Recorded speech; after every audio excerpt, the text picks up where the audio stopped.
All right. Hello, hello, hello. Here we are. Bag it up, bag it in, bag is out. Secure in the bag. Generation X. Generation Y. Generation Z.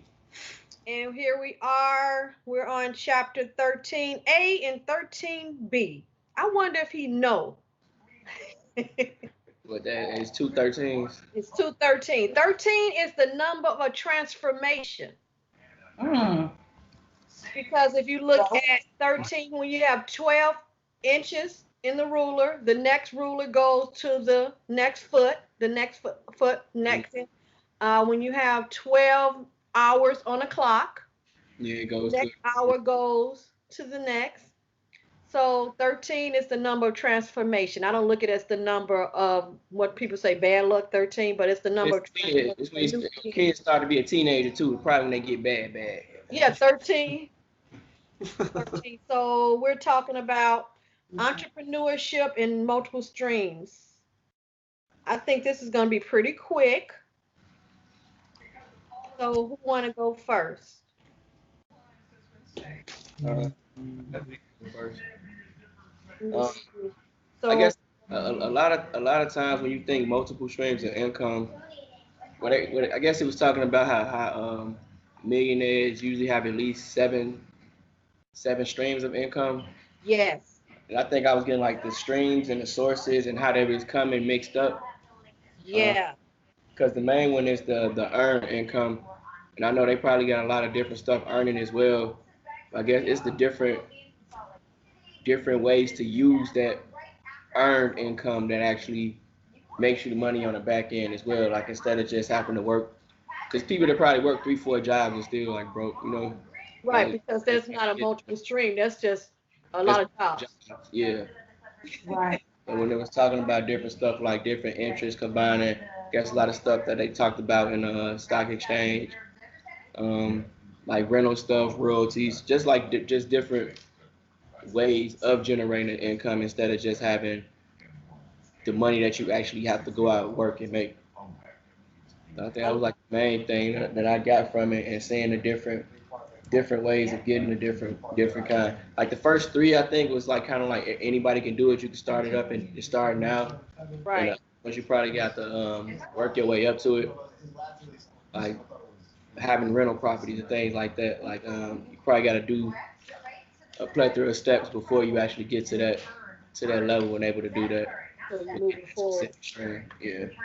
I like the quote on page 146 when he said, "The fact is, anytime someone else is signing your paycheck, they decide to stop signing it tomorrow." Yep. Yeah. So, understanding how to create other ways. Um, for instance, how I like to look at me, I'm an adjunct professor. So, being an adjunct professor, I'm teaching in multiple schools instead of being a full-time professor in one school and multiple schools. So, say for instance, a school decides to close, I Yeah. still have income from coming from the other 2 to 3 schools and everything like that. So that's I don't want to say there's multiple streams, but still there's three different Earned paychecks Earned income. incomes. that's coming in, and if one end up deciding no longer being in existence, is I'm still okay. It's Yeah. not my whole livelihood is now. I might have to adjust the way I'm spending, but my whole livelihood is not gone. And like you said, earned income, interest.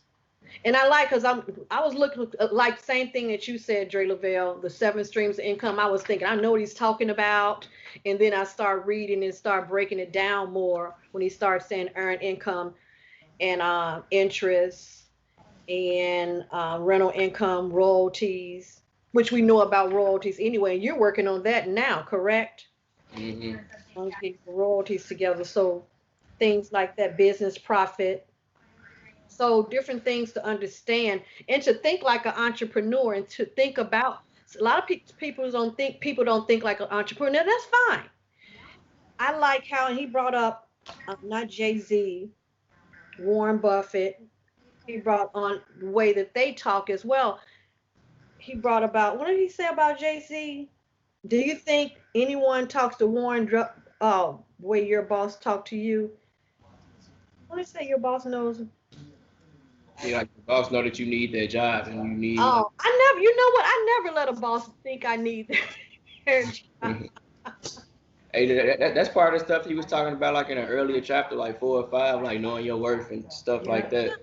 that. You know how to assess it, and Knowing how I guess that's why you more attractive when you're looking for a job when you don't need a it. job already, right.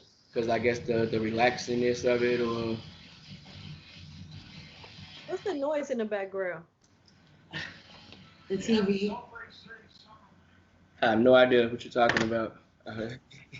There's no copyright. But yeah, so like even like right here on dividend, when he's talking about Delta having a 50% raise and like how that was another source of income, to where whenever the share you have of that company goes up, you get paid more for that year, and it can be a huge thing right there on page 148. Right. I think he's talking about Invisalign. I think we was talking about that stuff like last week, like trying to see like when the market is gonna boom with a specific thing. Right. I guess like Invisalign like went up like 130 some percent. I think they said. People tired of braces, I guess, huh? I mean, like, I mean, like, see, if Draymond Green do a commercial, invest in it. He got some green coming behind that. yeah, I mean, like if you notice online, like there's like a whole bunch of Invisalign commercials coming out, like a bunch that I've been seeing like nonstop. Okay. So, We on what now? Are we okay for that chapter? I just wanted to highlight that, in the beginning of the chapter, he wants to make sure that we all think of ourselves as CEOs and CFOs and COOs just of our own business and our business of us. And we treat everything that we do as a business and make sure that, you keep your basically rule your life like a business. So I like the beginning part of the chapter explaining, make sure business mind at all times. Yeah. Good observation.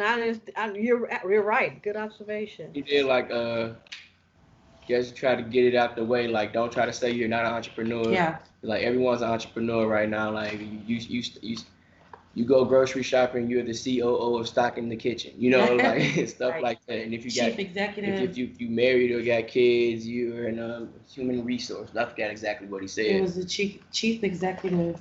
But that's also how Will and Jada live their life. Yeah. If you ever talk to them or read a book or articles about them, Will and Jada, they live their life, and everyone has. You're good at money. You're going to be the CFO. You're good at delegating. So that's the way they also do too. So yeah. And then like on if you look at page 149 and 150, business profit, they're talking about the reason why successful businesses have so much money because they're only taxed. Like they're not taxed how we're taxed. We're taxed on on the majority of our paycheck. Like they're just taxed on what they make. If they don't make anything, they're not paying taxes on it. Right. So a business is different than being our income. So you end up writing off everything that you need for your business. The laptop is for your business. The rental area is for your business. So your business, do everything you need to do, then you tax that part, which that is a good point too. I forgot about that too.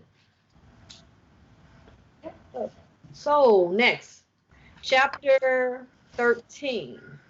Again. Are we finished with chapter 12? No, we finished chapter 13. 13A. 13A. Like Twilight Zone. Keep going, 13. So how to make your first 1K on the side.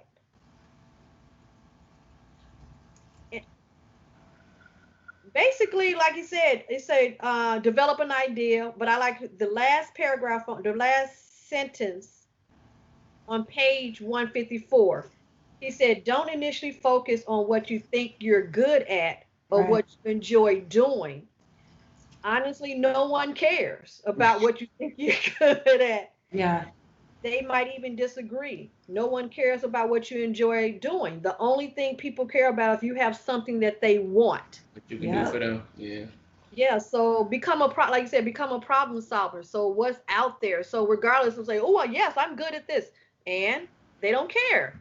So we need to take the focus off of us and put the focus on the potential customers and clients and things like that. And like that kind of falls behind like you know how with Legal Shield when some people that aren't talking to a bunch of clients aren't gonna get anything, and they talk to a few and they get two no's and just give up. Like that, like the first and second go super along with each other. When on 153 and it says if you only get speaking engagements once or twice a year when someone else cancels, then what you really have is a speaking hobby, not a speaking business. So it's like if people can start focusing on just reaching that number, finding their target audience on who they want to sell to and push. So do you all think that you should, because all of us here really have that entrepreneurship mindset anyway. So question to you all, do you believe that we need to refocus on and find what we want to do to find out is that what people really want? So Yeah. to reframe it. Yeah. That's So maybe what he do a said. A poll, a question, Pew's review, Pew's finding out, okay, or even look at it differently of saying, finding that different motivation. Yes, I'm good at this and I like this, but let me find another avenue, a route. I don't know. Do we need to adjust our focus? Yeah, like that. That's what he said up in there. Like when he said like have like two different audience, one that's broader and one that's like very narrow. Because if you try to appeal to everybody, you're basically appealing to no one. I think that was talking about like the marketing. Once you figure out, like even like rapping, they always ask like, what's your target audience? You know, like even with something like as broad as music, like or as pinpoint as a specific genre of music, you still have to have like a specific like crowd that you're directing it towards, so you can cater to them basically. So does this help out this particular area, be a problem solver? Does it help out? Because I know a lot of people say, well, I'm good at everything, I don't know what I want to do.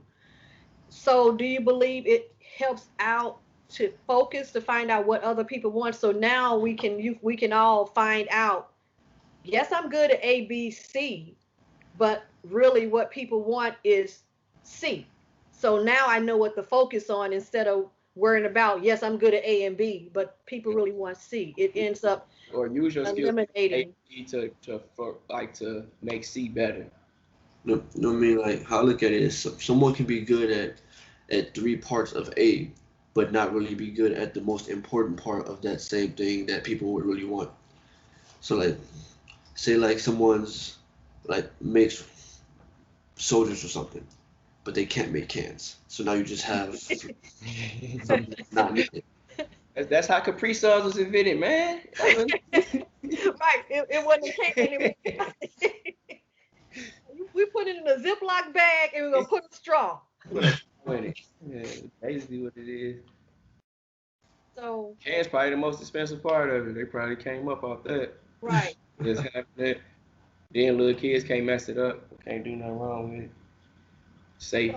So he's saying be a problem solver. So we end up finding out what the problem is and what are people willing to pay for. Mm-hmm. So not suggesting to invent, just find, there are a lot of problems out there. I wonder, let's find what are the problems people are willing to pay for solutions, right? Yeah. And I know another thing you were saying, like you don't have to reinvent the wheel either. Right. You don't have to find something that like no one has or trying to build it from the ground up.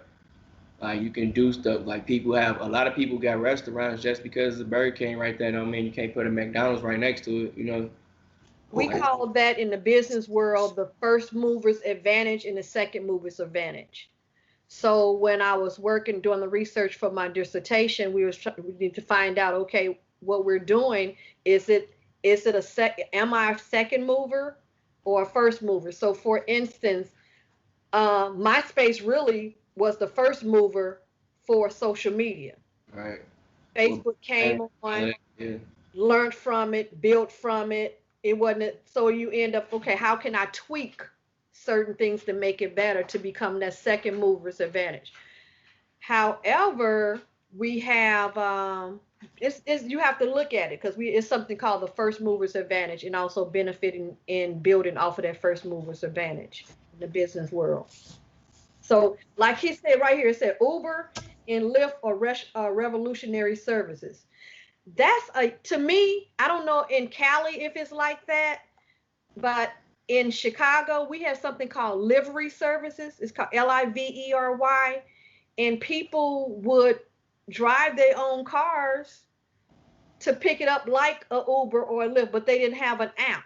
Probably have an app. Yeah, I was just gonna say that, like They using didn't that. have an app. We used to have to call a phone number, and we was like, there was like such and such livery. Like, okay, can I have ABC come pick me up, and they will come pick you up and take you from point. But it was no app to let you know this is how much it's going to cost from point A to point B. So I think that's what happened with them. Then it probably came right before its time, like where everything has an app right now. Well, that's the thing about it. In California, Uber started in San Francisco, so they might have like capitalized off of an idea like that to a whole bigger profit or need. Like San Francisco, nobody wants to drive.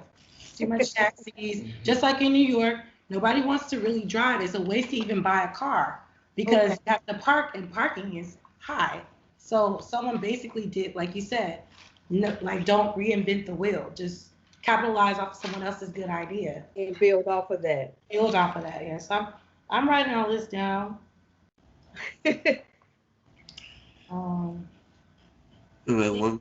One huge thing with it is that like no one really wants to put in the time. Like how we were talking about before, everyone wants it to happen. They know what they want to happen, but they don't want to put in the time to make it happen. So it's like. Yeah, Dre Lavelle has a lyric on that, doesn't he? He talking about the 80-20. People only see the 20% and they don't know about my 80% that I put in. So he has I don't know which song it is, but he has a lyric on that talks about, like, you were really listening to me when I was talking about this. You said 7-day work week. Yeah, 7-day work week. Yeah. Yeah. All they see is that 20%. They don't know about that 80.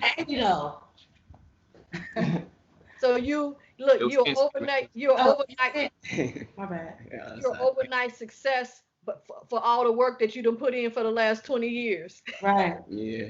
People assume. All they see that, or they be like, man, like, you lucky. Yeah. Like no, there's no luck. What is it called? What does luck equal? Preparation plus opportunity. But you don't know, like how they say, like when a teacher is ready. I mean, when the student is ready, the teacher will appear. Yep. So things happen. So you're always supposed to be ready and make sure everything is great. Like when you was little, you'd be like, why you want to be grown so bad and all this stuff, and then you get grown and realize, like, man, I had it good. Like, right. The teacher didn't appear until it smacked you in the face real quick, and you know how they put their time in, though. And that's probably like the biggest thing, though. Like it seemed like cliche, but it's you don't put time in, you ain't gonna get nothing out of it. And it's another thing was talking about time. Sister, my friend said I'll be there in 15 minutes, knowing they're just not getting out the shower. Mm-hmm. So you know what type of expectation, yeah. So you know what, they'll be in 30 minutes. They just get out the shower and everything like that. But time is, we have to understand. When I was in undergrad and working on my internship, and I was doing a project. It was a project management project. It was a project, and I had to worry about my time, my resources. And my mentor told me to double the time. She said, "You're not experienced enough, so however time you think it's going to take an hour, put it to 2 hours." She so ahead of time she told me, because circumstances changes. Things happen, so you prepare for what could happen. Okay, in the military we say prepare for war during peace. So the different type of avenues that could happen. So, go ahead. Oh, sorry. I know, like I was gonna say, like I was gonna like talk about like the sales. I just read something right here that I didn't see the first time. Looking at the sale portion of it, Uh-huh. kind of sparked something. Like people try to push sales too hard, try to like dump everything onto their customer to sell. But one thing that we should really think about when finding out what we want to sell is think from the consumer standpoint. Would we buy our product? Not just being either cocky or conceited, but will we really buy our product? Right. And why do we need our product? And it goes back to this, what you need your product. I'm gonna go back to time as well. You got to put in the work. People don't like putting in work. They want microwave success. People don't want to wake up at 5 o'clock in the morning and do what they need to do. If you got to go to work, if you have to go to work between a certain time, you know you have an hour in the beginning, an hour at the end. You work on your business and stuff after you get off work. For example, another example, when I was in undergrad, um, I knew that I had to do my homework. So guess who had to go to sleep at 7 o'clock? Me. Son, yeah. Go to sleep at 7 o'clock. So his bedtime was 7:30 because I had to do my homework and I had to make sure I was okay. So I had to adjust the time. So we had to still put in the work and understand what needed to be done. I was messing up your studies. No, you went to sleep. You were trained. You went to at 7:30. You will fall asleep. I didn't have to say go to bed. You was like, "Good night. I'm going to bed." And you would go to sleep. So you wasn't a bad baby, except for knocking cans down and all that stuff. But as for go to sleep, you're good. And like I'll say, like when it comes to selling, like we have to have something that isn't confusing. Yeah. Because one thing a customer will not buy if a customer's confused, they won't touch the product. Right. If I'm confused, I'm not going to do anything. You said what? Like for real, like the thing between MySpace and Facebook, thing that made Facebook so like I guess appealing was like the originality of it, the simplicity of it over like MySpace or whatever. So you have your certain things. So yeah. Good. I'm gonna look at the summary. It said develop your business idea. If you have trouble coming up with one, come up with 100. If your idea doesn't your ideas does not have to be something revolutionary. So you know what? I'm gonna challenge you all Challenge. to come up with an idea next time we talk. To see, I know I have an amount of money that I want to make by the end of December, and I'm doing that as well. I'm working on those different type of ideas as well. And I know Lou V is and Dre Lavelle is, and I got a couple ideas. I just need to focus on one. mm-hmm. Well, you got so many ideas and so many things that go into all of those ideas. So right now, all the ideas that I'm focused on the one that I can get done the quickest. Okay. So the lowest hanging fruit. Yeah. So I'm just gonna tackle that instead of tackling multiple things. Okay. In time. Okay. The easiest, fastest, because December's in 6 months, and 5 months. What can we make in 6 months? What can we do? That's what I'm focused on right now. So. Okay, so that's it really for 13a and 13b. Okay. That was pretty quick. What's the time? Oh, the time is 23 minutes. Oh, still long. Hey, that was quick. Seemed quick. 23 minutes. So, okay, where's Lola? She's right here, right all now. up on my feet. Lola like to suck toes. Okay, here we go. All right, see you all later. All right, Bye.